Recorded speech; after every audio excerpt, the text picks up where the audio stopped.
Doğru insan, düz olan insan həmişə xoşbəxtdir. Xoşbəxtlik doğruluqdadır, dürüstlükdədir.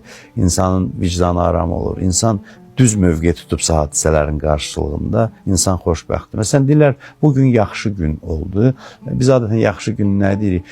Həmin gün baş verən hadisələr bizə xoş olan hadisələrdirsə, biz deyirik yaxşı gündür. Xoşumuza gəlməyən hadisələrdirsə, pis gün sayırıq. Amma günün yaxşısı, pisi yoxdur. Gün yaxşı ya pisdir bizim hadisələrə münasibətimizdən asılıdır, hadisələrdən deyil.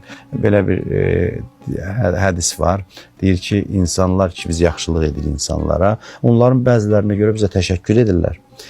Çox sağ ol deyirlər. Bəzilərinə görə təşəkkür etmirlər. Tarix də gec-tez qiymətini verir belə insanların, gec də olsa. Amma ən başlıcası düz insanlar ona görə xoşbəxtdirlər ki, onlar haqqın yanında əzizdirlər, Allahın yanında əzizdirlər və onlara xoşbəxt olmaq üçün kifayət edir.